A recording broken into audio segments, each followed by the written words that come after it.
أهلا، أنا كريم علاء. كنت حابب النهاردة أتكلم عن واحد من أهم صناع السينما العربية اللي ما كانش أهمهم، وهو يوسف شاهين. يوسف شاهين اتولد 1926 في اسكندرية. وطول فترة شبابه ونشأته كان أكتر حاجة مهتم بيها المسرح والسينما والأدب الغربي. دول اللي ساعدوا أكتر حاجة في تكوين شخصيته الفنية يعني. بعد ما خلص دراسته السينما في أمريكا ورجع مصر ابتدأ شغله في السينما المصرية.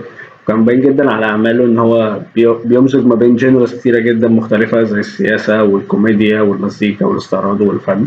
كان دايما الحركة في كاميرته دايناميك كده مختلفة، في فيجوالز جديدة سابقة لعصرها زي فيلم حدوتة مصرية.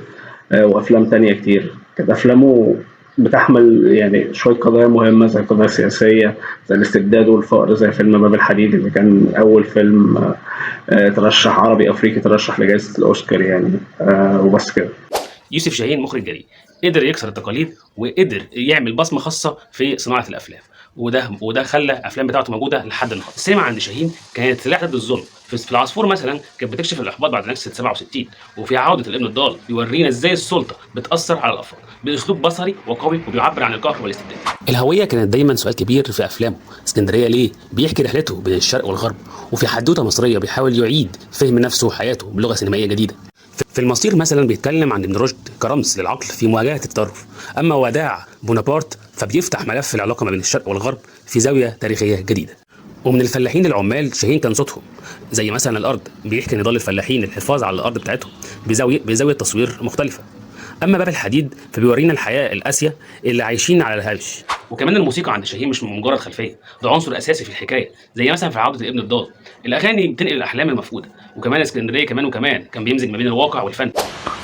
يوسف شاهين هو أسطورة من أساطير السينما اللي خلتنا نحب الفن الهادف. كان بيستخدم الميلودراما بطريقة مش بتخلينا إن احنا نبطل نتفرج على الفيلم لحد آخر سين فيه. نفس الوقت هو كان عنده موهبة في تقطيع المشاهد وبناء قصة كويرنت تخلي الأحداث تفلو بطريقة طبيعية، ومش بنلاقي نفسنا ضايعين واحنا بنتفرج على القصة. نفس الوقت هو كان بيحب يدمج بين الواقع والخيال، فتلاقي إن الفيلم كان ليه طابع درامي قوي بس مش بعيد عن الحياة اليومية. بالنسبة للألوان والإضاءة فهو كان بيستخدمهم كأنهم شخصيات في الفيلم، كل لون وكل ضوء كان بيبقى ليه معنى وبيضيف للقصة بعد تاني. فبمعنى صح الراجل كان فنان بمعنى الكلمة، وكل فيلم من أفلامه كان بيقول فيها حاجة جديدة ومختلفة. يوسف شاهين المخرج اللي السينما بالنسبة له ما كانتش مجرد فن، لكنها كانت سلاح بيوثق الواقع المصري بكل تناقضاته.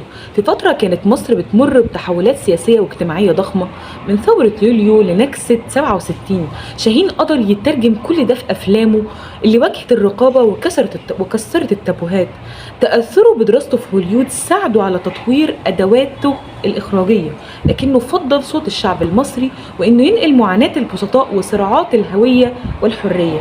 يوسف شاهين ما كانش مجرد مخرج، كان عين بتشوف اللي الناس مش قادرة تشوفه، وكاميرا بتصرخ بالحقيقة في وقت كان الكل فيه بيخاف يتكلم. صفتي منظرة من العملية الإبداعية.